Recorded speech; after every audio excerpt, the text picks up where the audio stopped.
All right, we're live. Today I have Matthew Fox with me. Matthew is uh, basically an expert around conscious leadership. He has a background in digital project management, but today we really wanted to dig into kind of what is conscious leadership and how it might help improve agencies. So, Matthew, could you tell us a little bit more about your background and maybe hop into the first question around what is conscious leadership? Yeah, thank you, David. I have a deep background in project management and operations. So I have run a variety of projects for organizations, both internally and externally client facing, as well as helped organizations from an operations standpoint. And that can be anything from internal process to business development and everything in between, which led me to understand that a lot of the tools that I had available to run projects wouldn't address cultural issues. And that is where conscious leadership came in for me, because I grew up in a very command and conquer type situation. My dad was a drill sergeant in the Army. So I got a lot of that. You walk in, take control of a situation. And then I found out in today's world that approach just doesn't work. And so that's where conscious leadership comes in. It's a softer, more human centered approach to helping people not only lead themselves within an organization, but help lead the organization to a better place. And there's a lot of buzzwords around it with conscious business, with the 15 commitments to conscious leadership, which some people may have heard of. And there's a lot of subgroups which have popped up around it. And at the end of the day, conscious leadership is a feeling slash body oriented approach to leadership versus a thinking first approach. Hmm. So, yeah, I mean, can you unpack that just a little bit more, and kind of what it looks um, like in action? Yeah, for example, let's say that uh, coming into today's call, I noticed I will check in with my body and say, okay, how is my body in this moment?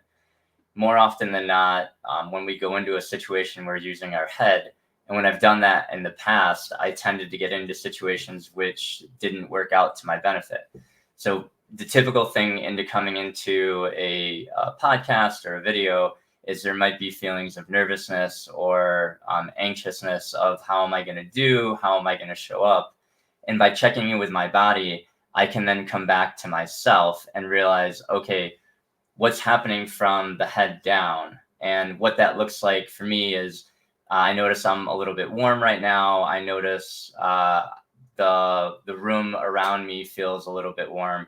So is there anything that I can do about that? Or what that may represent about what's going on in my internal world?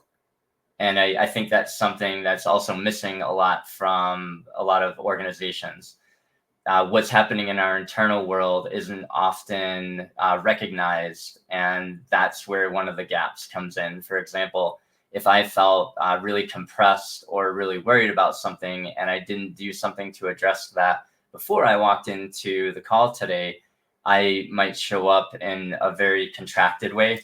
And one of the examples that we like to use is a Hoberman sphere, where throughout the day, a lot of people are going to walk around in both an expanded and a contracted state. And really, one of the first steps in conscious leadership is understanding what state are we in when we walk into situations. So if we're walking in and we feel really compressed, is there something that we can do to not only acknowledge that internally, but be able to shift that? And there's a variety of tools and ways that we can approach that. Yeah, so it sounds like it's really just not, I guess, in some ways, not moving around in a reactionary sort of way, which I feel like Mhm. maybe being more thinking focused can cause you to be a little more reactionary, but more of like, I'm going to slow down, I'm going to stop, kind of reflect a little bit, and Mhm. make sure I'm being a little more proactive as I'm going into new situations and things like that. Exactly. And it reminds me, one of the other programs that I've done is the Inner MBA, which is through Sounds True. And they talk about the inner game of business a lot. And having gone through that program, there's a lot of emphasis on mindfulness and really paying attention to not only the environment that I want to create for myself, but the environment that I would want to create for an organization as well. And having worked in both big ad agencies and smaller ones, I've found that a lot of the time it's a very reactionary environment. It's very much the situation Mhm. where a client gets upset or something is on fire or there's something that needs to be addressed. And more often than not, we're running around trying to put out fires instead of actually taking a step back and saying, okay, well, what would best serve us and what would best serve the client? And when Mhm. we're in that reactionary mode all the time, we may not be making decisions from a good place. And more often than not, when we're making decisions from that reactionary place, it leads to less than desired outcomes. Yeah. Now, there's another guest we actually had on where he talked about I think he had a client where uh, they had been a longstanding client, but there was some staff changeover at the company with the client, and so it was a new person there, and I think they were expressing like that they wanted to put things on pause or cancel or something like that, and he mentioned he's like, I regret responding very quickly and in the heat of the moment because I kind of got defensive and kind of got argumentative with them, which ended up making sure the relationship was kind of that it disappeared. And he's like, if I had to do over again, I would have kind of understood what their needs were, taken a step back, maybe you know discussed it on a separate call Mhm. after I'd had a chance to kind of collect my thoughts. And they might have either retained or at least like kind of ended things on a better note. But that seems like at least one sort of tangible application that a lot of agency folks could probably take away from this is kind of how to react uh, in a healthy way when you Mhm. get bad news. Well, and that's a fantastic example of it because I've been in that situation as a project manager where we're the leaders and the owners of small projects within the agency. So a lot of the time we're coming at it from having a deep ownership, but very little team accountability. So we have to be masters of being able to get people to do things that they may not want to do, or be able to Mhm. kind of thread the needle between, well, what's best for the company and what's best for the client, and how can I walk on both sides of that. And the intriguing thing, and that's part of what attracted me to conscious leadership, I very much would walk around in that reactionary state of I would get bad news from a developer, or I would get bad news from a client, or even the owner sometimes about what was happening with the project. And I would often make poor decisions from a very reactionary, like, there's a fire, we have to put it out immediately. And as I've deepened my understanding of conscious leadership, it's allowed me to really take a step back and understand what's happening. And there's a lot of fascinating parts of this that um, I always like to go by the adage of the more I learn, the less that I know. And so I go Mhm. into this space of we can map the body, for example, of if we check in with our bodies and we notice that we have tension in our jaw or our shoulder, that may be a sign of anger. And there's a simple question that we can ask about what is it that I'm not getting that I want, or what am I getting that I don't want? And in an agency situation, I think this often appears in the sense of we show a design deliverable to a client, the client shuts it down, or we get a significant amount of feedback, and we all know how much work goes into creative in order to just get to that point where you're presenting something to the client. So if you're getting a lot of what you don't want, then you can react in a meeting in a way that may not move the conversation forward. And if you're a business owner or an agency owner and a staff member is coming in and saying they're overwhelmed. Or I was reading something today on LinkedIn News about Gen Z and the challenges that ownership is having with Gen Z. And this is something that I find very intriguing. Can the conscious leadership tools help address the challenges that some of the Gen Z folks are coming in, whether it's return to office or whether they're just in a situation that they haven't felt the pressure of working in a professional workplace before because they've been working from home? And how can these tools support them in that by identifying fear is another big one. For example, if we notice something in our gut, again, that gets into this very contracted state, where if we're operating from a contracted state and we're operating from a place of fear, there's a variety of types of fear, and sometimes fear will masquerade as anger. So it may be that we get feedback that we don't like or that we didn't expect, and we notice we're triggered. That's a very common way to describe it. And that we want to fight against the feedback, or we want to push against the other person. If we may misidentify that as anger when it's actually a fear response, and then there's some type of danger or threat. And fear, I think, is what drives and runs a lot of not only organizations, but teams and projects as well. Yeah. Do you feel like conscious leadership is something that, like, if somebody was looking from the outside, they could be like, oh, this person practices conscious leadership? Or is it something that is a little more, it's not necessarily obvious, but it's kind of like this person is much more of a, I don't know, I guess, is it something that's like a formal, maybe not formal program? Because I mean, there's a formal program to it, to kind of like develop it. But um, I guess do some people come by it more naturally than others, and um, yeah, I guess that maybe that's the Yeah. question. So I think a lot of that depends on upbringing.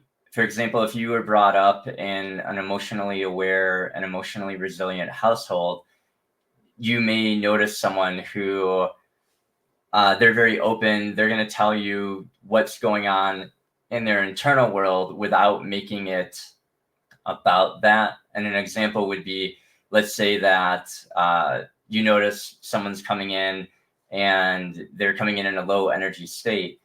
It starts to bleed into emotional intelligence and having the awareness to actually ask someone about what's going on for them without falling into the role of being their therapist. And that's one of the unique differentiations about this is it isn't therapy. It can be coaching, but it's much more of self-awareness and somatic awareness. So dancers tend to be people who are very in tune with their body. Athletes tend to be much more in tune with their body.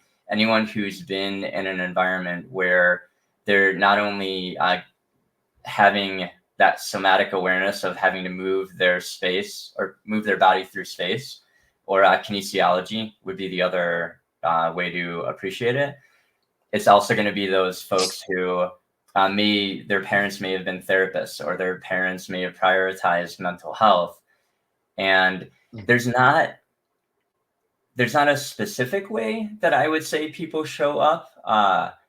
In my experience, it may be they'll ask for things that may seem surprising, where it's like, wow, that was a bold ask, or that's very surprising that they would ask something in a way that feels edgy. Another example is if someone is talking about themselves. For example, when I mentioned earlier about what I noticed in my body, that would be another indicator. But I think we're still very much at the beginning of this practice, coming not only into the agency space, but coming into the business world, where the business world is becoming familiar with it. There's some familiarity with people around the practice, but I definitely don't think it's something where if you were to talk to 10 people on the street, that 9 of them would actually be practicing this. Gotcha. Well, yeah. Can you talk a little bit about maybe some of the practical ways that you could see agency? I mean, actually, maybe one question is, do you think it applies just to agency leaders, or is it something like, even if you're lower down the totem pole, so to speak, in an agency, that there are some ways that you can apply this and see some benefits from it, even if you're not, the founder or the CEO. So I think it's both. There's going to be challenges if you are a staff member who's trying to get the agency to follow suit, because typically culture is driven by agency leadership. So if agency leadership isn't on board, the tools are still useful. For example, there's an agency that I had done work for where they're very aware, but they weren't using these tools yet. And I had pulled a struggling team member aside and had a really beautiful experience with them where they were struggling on a project, and I couldn't quite figure out where the struggle was coming from because we weren't getting hard feedback from the client. It wasn't a hard project internally, but for whatever reason, they were having a struggle. So we sat down and we went through some of the exercises and tools, and there was some initial pushback from them. But once we created space for their emotions to express, and what I mean by that is because I've been trained in this, I can go a little bit deeper. So we created a space so that they were able to express fear. They were able to express a lot of things that were going on. And because this is just energy, where emotions are equal to energy, it's really an unfolding of creating space for that energy to have a space to go, and then to figure out what's really under that. So for a lot of people, if we're operating from a place of contraction or fear, for example, once we allow that fear to express, we can get to what it is that someone really wants. And if we understand what someone really wants, then we can help them see that it's under their control to get it. And from a leadership perspective, I brought these tools into a smaller agency, and the group that I was trained by, I brought them in to do some training with the leadership, and it changed the conversation. It went very much from people not understanding when we'll talk a lot about a line, and there'll be an imaginary line of where you're going from that expansion to contraction. And essentially, the way it plays out is there'll be emotions that are heavier versus lighter. So there are no good or bad emotions. It's very much that anger, sadness, fear, they're going to be much more dense, and it's going to be much harder to move through it, almost like you didn't sleep very well the night before, or you're operating with one hand tied behind your back. That's what operating from a place of unexpressed emotions does for us. And with leadership coming in and at least being conversational about it, and the first step, which I always like to encourage people to play with, is just becoming aware that we have a body. More often than not, what I had to unlearn is that my head would navigate the world around me. So I would always be thinking, how can I solve this problem? How can I deal with this person? How can I get what it is that I really want? When at the end of the day, as soon as I started listening to my body and I was really able to tap into the somatic intelligence, that's what broke through and allowed me to fully show up. And that's where I think that opportunity is for agency leadership.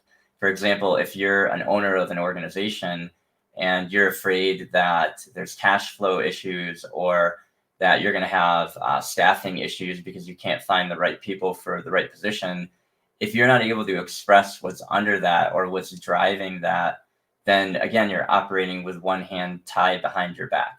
And you don't have to go as far as saying, for example, as an owner, you might not want to talk to staff about cash flow issues, but you can talk to them about the fact that there's not enough business coming in, or you can talk to them about the fact that you're feeling worried about the future and where you're going to go.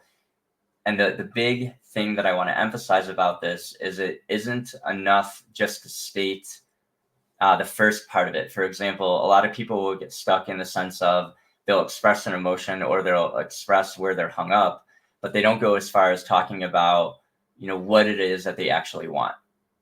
And an example of that quickly is I'm afraid that we're not going to be able to make it through the next quarter and I'm going to have to do layoffs and I don't know what to do, or you just leave it there, versus, wow, I noticed that I'm feeling really contracted because we haven't had as much new business come in this past quarter. What I really want is for us to think through ideas about how we can generate new business, or how we can get business from our existing clients in verticals that they not, or not verticals, but in areas that they realize we may not be able to support them in.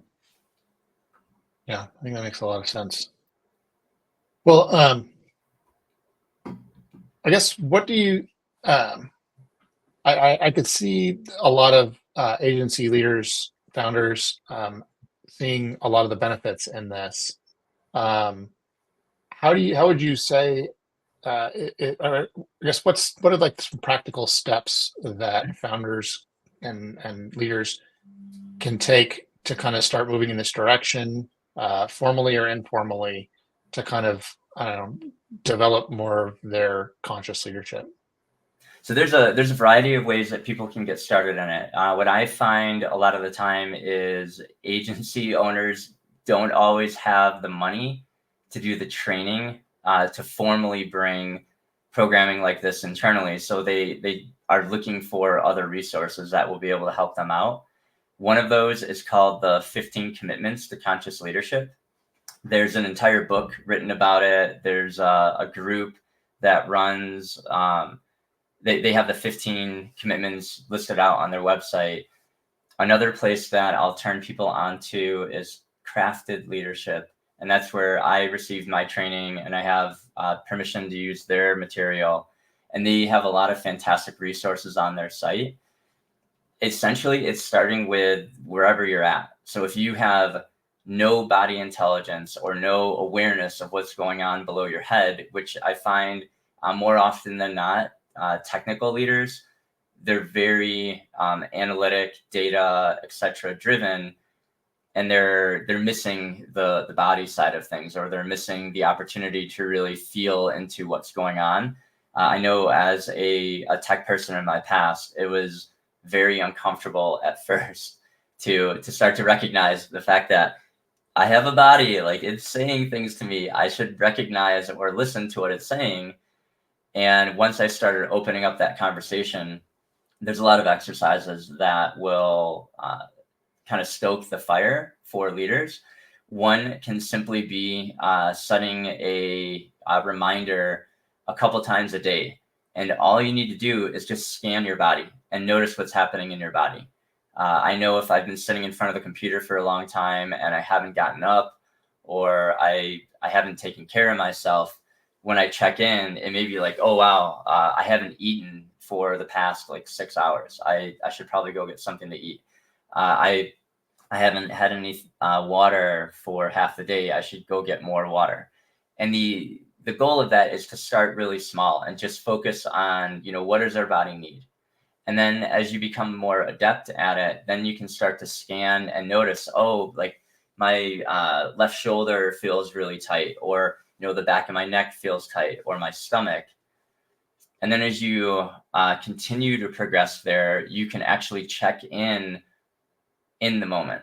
And what something like that looks like is, oh, wow, I just had this really intense conversation with someone. I can feel my body feels really closed off or very rigid, or something where something just feels off.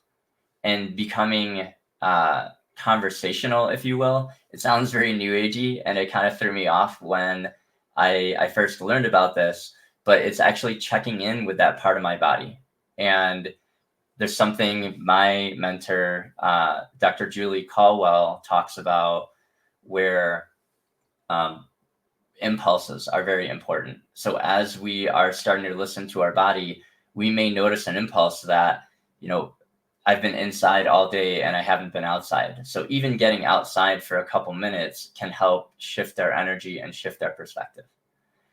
If people want to go in a more advanced direction, or you're listening to this and you're really enjoying it, look for a coach or a training program that you resonate with. And this can be anything from finding a coach like myself who can come in and help with very specific things, to looking at programs like the Conscious Leadership Group or Crafted Leadership, and they'll actually come in and train your entire organization in a way that your leadership can then take the tools and then implement them. And all of us have different versions of executive coaching or even individual coaching that we offer up as well. Cool. So is this like something that would be better suited, say a company like an agency, does an offsite once a year or something like that, or an onsite, as the case may be nowadays. Um, it would be better suited for just taking company leadership through, or there could be like it would also make sense to take like an entire agency through in some sort of group setting. I think it depends on the size of the organization. For example, if you're dealing with a small organization, like I look back to the Bureau of Digital, and I realize there's a lot of small to medium-sized agencies in there. If you're in that range, I would have a smattering of the company. So it may be like the top leadership, and then one or two of the directors, maybe the director of PM, if you have one, director of development, and then one or two staff members. And then what I find is at larger organizations, it's better to actually train the leadership first, because if you can get the leadership on board and they get excited, then it can roll out easily to the rest of the organization. And this kind of ties back to a question we were talking about earlier, where if we're trying to do this at a staff level, we're going to continue to run in or bump into leadership not being on board. And if leadership isn't on board, it then creates the challenge of people not understanding what it is we're trying to do. Or in a situation where I ran into, I was very much in the thick of training. I had brought some of these tools into a meeting, and we had a Slack back channel, and the owner of the organization just happened to be on the call. I hadn't gotten them their buy-in on it first. I took a risk and introduced it into a client that I thought would appreciate it. As I was leading people through a demo, I was getting panicky messages behind the scenes from an agency owner of what was going on. Why are we doing this? It seems like we're wasting time. Whereas from the client, I heard back later that they loved it. It really aligned with what they were trying to do. And thankfully, I was able to navigate that. But if, again, we don't have that commitment from leadership and we try these tools without giving them a heads up or without them understanding what's going on, sometimes they can backfire. Yeah, well, that's great. Great to know. Well, if agency founders or agency leadership are interested in kind of digging in further and learning more about this, either coaching, mentoring, or or something for like their leadership team, what's the best way for them to connect with you and learn more about conscious leadership? Yeah, the best way to find out about me right now is through LinkedIn. If you simply search for Matthew Fox, you should be able to find me pretty easily. If for whatever reason you're finding a lot of us out there, I was the first person to get the IN/my name. So I'm like the first Matthew Fox on there. It's not Matthew Fox dash anything. It's just /my name. And if you're in the bureau, I'm pretty easy to find out there. Feel free to send me a DM, and whichever way you go, I just hope that you develop the opportunity to deepen in the practice, whether it's with me or someone else, because I found it to be life-changing. And I think with where not only Gen Z is going, but just where the world is going in a highly volatile and uncertain place that we're dealing with, these tools are critical to be able to help us make that jump from where we are today as leaders to where we need to be tomorrow to be successful in this new landscape. Yeah, absolutely. Well, thank you, Matthew, for coming on. And yeah, if just maybe look them up on LinkedIn and connect with them and learn more there. Thank you so much. Thank you, David.